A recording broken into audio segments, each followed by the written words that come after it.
కదా తమరికి ఆ బిల్లులు రిలీజ్ చేయించుకొని ఇవ్వట్లేదు అని డిపిఓ గారు వచ్చారు. ఒకసారి ఎంపీడీ వాళ్ళందరికీ లెటర్స్ పంపించారు. డిపిఓ గారు లెటర్ పంపినా కూడా వాళ్ళు తీసుకొని ఇవ్వట్లా, డ్రా చేయనివ్వట్లేదు. ప్రత్యేకించి చాపలమడుగు సర్పంచ్, ముటుకుల సర్పంచ్ అయితే సర్పంచ్కి సంబంధం లేకుండా డబ్బులన్నీ డ్రా చేసేసుకున్నారు. చాపలమడుగు సర్పంచ్ని డ్రా చేయనివ్వట్లేదు, నాయుడుపాలెం సర్పంచ్ని డ్రా చేయనివ్వట్లేదు, చినగుడిపాడు సర్పంచ్ని డ్రా చేయనివ్వట్లేదు, వైడీపాడు సర్పంచ్ని డ్రా చేయనివ్వట్లేదు. ఇట్లా పెద్ద లిస్ట్ ఉంది.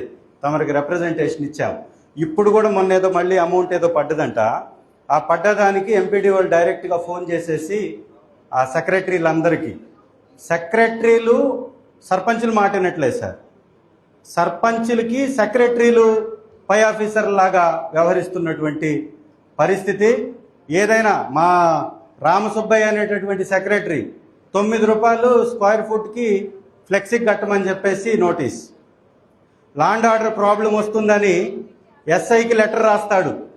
నేను మీకు పెట్టాను సార్, ఇక్కడ ల్యాండ్ ఆర్డర్ ఇల్లీగల్గా పెట్టినటువంటి ఫ్లెక్సీలు ఉన్నాయి, తొలగించండి అని ఈయన లెటర్ పెడతాడు.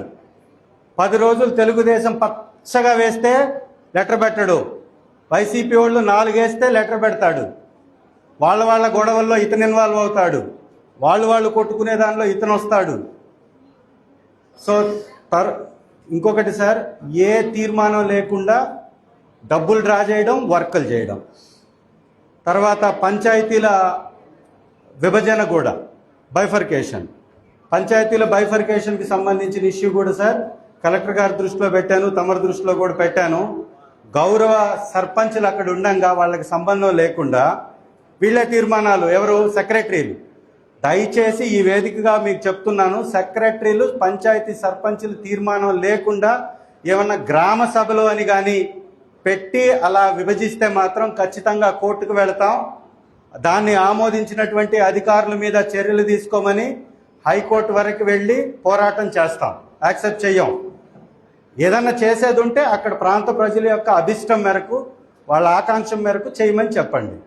ఎంపీడీ వాళ్ళకి సంబంధం లేకుండా పంచాయతీ వ్యవహారాల్లో తలదూర్చడం, వాళ్ళకేం సంబంధం లేదు. సుపీరియర్ పంచాయతీ సర్పంచ్దేమి సాగదు అక్కడ. ఎంపీడీఓ చెప్తాడు సెక్రటరీకి, సెక్రటరీ ఎంపీడీఓ చెప్పినట్టు చేసుకుంటూ పోతుంది. దయచేసి దీని మీద కఠినమైనటువంటి మీరు రెజల్యూషన్స్ ఇవ్వాలి, నిబంధనలు వాళ్ళకి చెప్పాలి. ఎంపీడీ వాళ్ళకి కూడా వాళ్ళ పరిధేందో వాళ్ళకి మీరు చెప్పాలి. ఖచ్చితంగా వాళ్ళ ఇన్వాల్వ్మెంట్ ఉండడానికి వీలు లేదు. Thank you.